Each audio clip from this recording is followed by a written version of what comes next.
Hello friends, welcome back to my channel. आमार चैनेलेर नतून भिडियोते सकलके जानाई स्वागत। आज गणेश चतुर्थी। आज के आमरा सारा दिनटा कि करलाम सेटाई एई भिडियोते शेयर करब। भिडियोर शुरूते जानाई आमार चैनेले नतून थाकले चैनेलटी सबस्क्राइब करते भुलबेन ना एबं भिडियोटी भालो लागले एकटा लाइक अवश्यई करे देबेन। 7 बछर पर एई प्रथम आमरा बाड़ीते गणेश पुजो करछि ना। गोवाते किभाबे आमरा এই গণেশ চতুর্থী সেলিব্রেট করলাম সেটারই ভিডিও আজকে আপনাদের সাথে শেয়ার করব। তো ভিডিওটি পুরো দেখবেন, স্কিপ না করে। সকালে উঠে আমরা স্নান করে নিয়েছি, আমরা দুজনে উপোস করেছি এবং ছেলেকে আমি খাইয়ে নিয়েছি।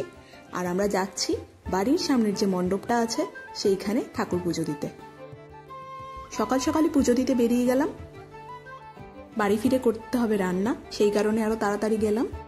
ছেলের জন্য রান্না আমি করে এসেছি যাতে ওকে গিয়েই সাথে সাথে খাইয়ে দিতে পারি। ছেলের রান্নাটা করে এসেছি তার কারণ যদি লেট হয় কোনো রকম ভাবে, সেই কারণে যাতে ওকে গিয়েই খাওয়াতে পারি। আমাদের রান্না যদি নাও হয়ে থাকে আমরা জোম্যাটো থেকে অর্ডার করে নেব, এটাই ভেবে তাড়াতাড়ি করে বেরিয়ে গেলাম। আকাশটা মেঘলা, সুন্দর হাওয়া দিচ্ছে, আবার মাঝে মধ্যে রোদও হচ্ছে, আবার বৃষ্টিও হচ্ছে। হাজবেন্ডের আজকে অনেক দিন পর ছুটিই ছিল, সেই কারণে ভাবলাম সারা দিনটা একটু মজাই করব। এই যে চলে এসেছি মণ্ডপের সামনে। বাড়ি থেকে বেশি না, 7 থেকে 8 মিনিট লাগলো আসতে। মণ্ডপটা কি সুন্দর সাজিয়েছে দেখুন, মনে হচ্ছে একটা ফরেস্টের ভেতরে গণপতি বাপ্পা বসে আছে। গোয়াতে যেহেতু মহারাষ্ট্র আর কর্ণাটকার ইনফ্লুয়েন্স রয়েছে, সেই কারণে এখানে অনেক কটা গণপতি পুজো হচ্ছে। ছোটর মধ্যেই সাজানো, কিন্তু খুব সুন্দর করে এরা ডেকোরেট করেছে দেখলাম। আর গণপতি বাপ্পার মূর্তিটাও ভীষণ সুন্দর। সেই 2019 থেকে আমি এই গণপতি বাপ্পার পুজো করে আসছি নিষ্ঠা ভরে নিজের বাড়িতে। মতিচুর লাড্ডু আমি দোকানে অর্ডার দিতাম, আর বাড়িতে মাওয়া দিয়ে আমি নিজে হাতে মোদক বানাতাম বাবার জন্য। নিষ্ঠা ভরে পুজো করেছিলাম, তাই জন্য গণপতি বাপ্পা বোধহয় আমাকে গন্নু বাবা দিয়েছে এবছর। ছেলেটা তো খুবই ছোট, এই বছর আমি পারলাম না বাড়িতে পুজো করতে, কিন্তু হয়তো আগামী বছর আবার করতে পারবো। এবছর আমি একেবারেই প্রস্তুত ছিলাম না এই সমস্ত কিছুর জন্য। তো এইখানে এসে যে পুজোটা দিচ্ছি এটাই অনেক বড় ব্যাপার। বাপ্পার কাছে মন ভরে আমি আমার সমস্ত আশা ইচ্ছাগুলো প্রকাশ করলাম এসে। তারপর পুজো দিলাম, সামনেই ঠাকুরমশাই ছিলেন। তারপর ছেলেকেও আশীর্বাদ করলো ঠাকুরমশাই। সেখান থেকে একটা আপনার ওই যে ঘাসের আটি আছে যেটা দিয়ে ঠাকুরকে দেওয়া হয়, সেটা ওকে দেওয়া হয়েছিল। পুজো দিয়ে বাড়ি ফিরে এলাম। বানাচ্ছি আলু পোস্ত আর ভাত, খাবো ঘি দিয়ে। আলু পোস্ত হলে আমাদের দুজনের আর কিছুই লাগে না, একটু মাখা মাখা করে বানাই বেশি করে পোস্ত দিয়ে, আর এটা ঘি দিয়ে আমরা খুব ভালো খাই। ওপরে ছড়িয়ে দিলাম একটু কাঁচা সর্ষের তেল, এতে স্বাদ তো দ্বিগুণ হয়ে যায়। এসে ঝটপট রান্নাও করে নিলাম, আর ছেলের তো রান্না করাই ছিল, সেই কারণে ওকে এটা খাইয়ে দিলাম। ওকে খাইয়ে দিয়ে তারপরে আমি খেতে বসবো।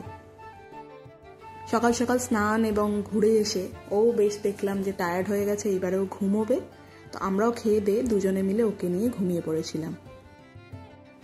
ঘুম তো হয়ে গেছে, ঘুম থেকে উঠলাম, এখন বাজে বিকেল 5টা। এইবার বানাবো আমি ঘি দিয়ে কেশর হালুয়া।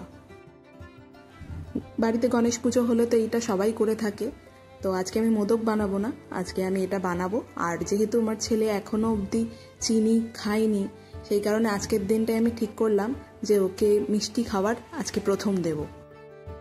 এই যে কেশর, এই কেশরটা আমার এক চেনাশোনা একজন বন্ধু আর কি, সে কাশ্মীর থেকে আমাকে এনে দিয়েছে। ও বললো এটা অরিজিনাল কেশর। তো এই কেশর দিয়েই আজকে বানাবো কেশর হালুয়া। আর আমি তো ওকে চিনি খাওয়াইনি, চিনি দেবো না ডিরেক্ট, আমি ওকে জ্যাগরি পাউডার দেবো। সেই কারণে আমি দেখাচ্ছি আপনাদের কিভাবে এই হালুয়াটা আমি জ্যাগরি পাউডার আর কেশর দিয়ে বানালাম। এই যে কিছু গরম জল বসিয়ে দিয়েছিলাম, সেই জলটা গরম হওয়ার পরে তাতে আমি জ্যাগরি পাউডারটা দিয়ে দিলাম আমার পরিমাণ মতন, আর দিয়ে দেবো কয়েকটা কেশর।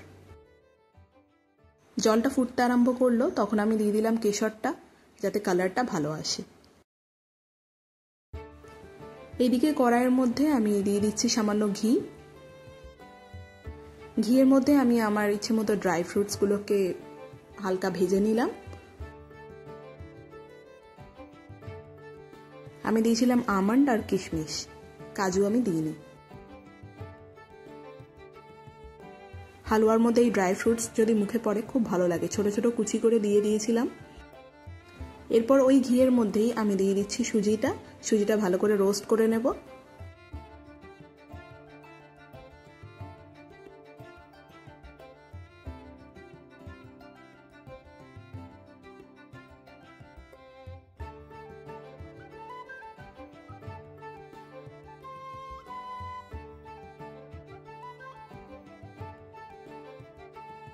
ভালো করে রোস্ট করে নেওয়ার পরে এর মধ্যে ওই ভেজে রাখা ড্রাই ফ্রুটসগুলো দিয়ে দিলাম, আর দিয়ে দিলাম ওই জ্যাগেরি পাউডারের যে জলটা বা কেশরের জলটা, সেটা এর মধ্যে অ্যাড করে দিলাম। ওই জলটা দিয়ে এটা সেদ্ধ হবে।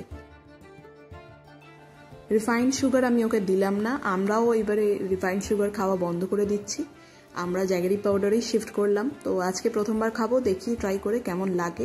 আগে আমি আমার ছেলেকে মানে জিদানকে দেব, আজকে যেহেতু ওরই দিন আমি ওকে দিয়ে এটা প্রথম টেস্ট করাবো।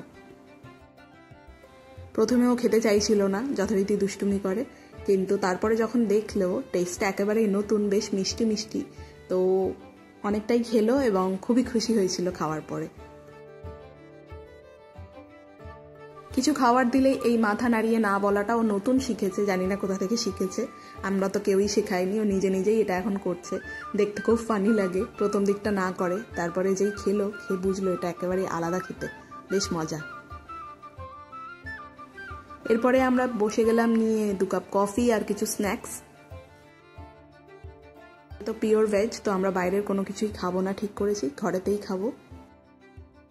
সন্ধে হতে আমি ঘরের মধ্যে সন্ধে দিয়ে দিলাম। আমার কাছে যেহেতু হনুমানজির মূর্তি রয়েছে, এখানেই আমি বারবার প্রেয়ার করছিলাম সারাদিনের।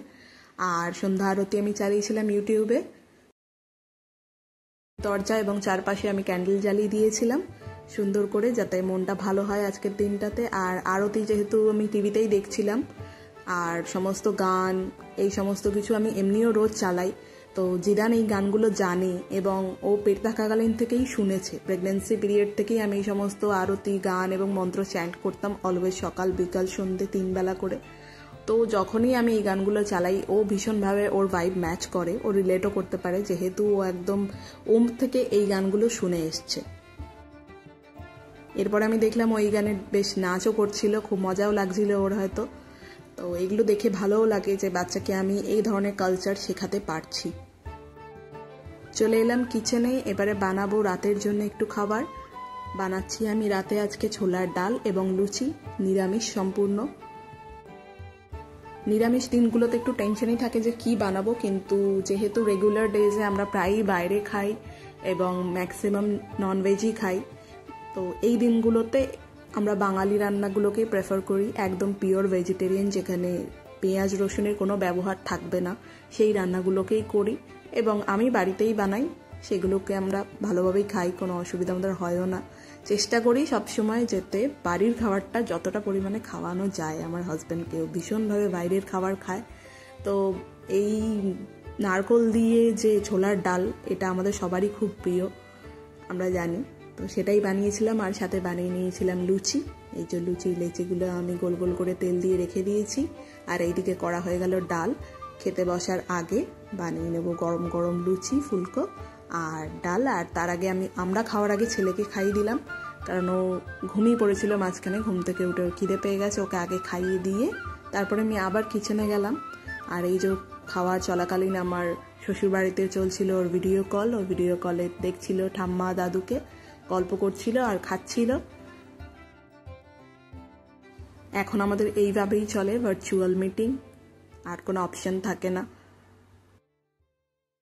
ওকে খাওয়াতে খাওয়াতে আমার হঠাৎ মনে হলো জল শেষ হয়ে গেছে, তো হাজব্যান্ডকে বললাম তুমি এক্ষুনি গিয়ে আগে জলটা নিয়ে এসো, তারপরে আমরা ডিনার করব। ততক্ষণ আমি ওকে খাইয়ে নিই, কারণ ওকে খাওয়াতে এখন প্রায় 1 ঘন্টা সময় লাগে। তো জলটা নিয়ে আসার পরে আমি একে একে ভেজে নিলাম লুচিগুলো। ওদিকে ও ছেলের সাথে রয়েছে, খেলছে জিদানের সাথে, আর এইদিকে লুচি, ছোলার ডাল আর ওই হালুয়া নিয়ে আমরা বসে পড়লাম, ডিনার করে নিলাম। তো আজকের দিনটা আমরা সারাদিনই বাড়িতেই কাটিয়েছি। আর কিছু ফটোজ আমি শেয়ার করছি আমার বিগত কয়েক বছরের গণেশ পুজোর ব্যাঙ্গালোর এবং নয়ডাতে আমি কিভাবে সেলিব্রেট করেছি তার কয়েকটা ছবি। তো সকলে ভালো থাকবেন, আর এই ভিডিওটা ভালো লাগলে একটা লাইক অবশ্যই করে দেবেন। আমার চ্যানেলে নতুন হলে চ্যানেলটা সাবস্ক্রাইব করতে ভুলবেন না। চলে আসবো আবার কোনো নতুন ভিডিও নিয়ে, ততক্ষণ সকলে ভালো থাকবেন। Bye, take care, good night, এবং সবশেষে জানাই সকলকে গণেশ চতুর্থীর অনেক শুভেচ্ছা।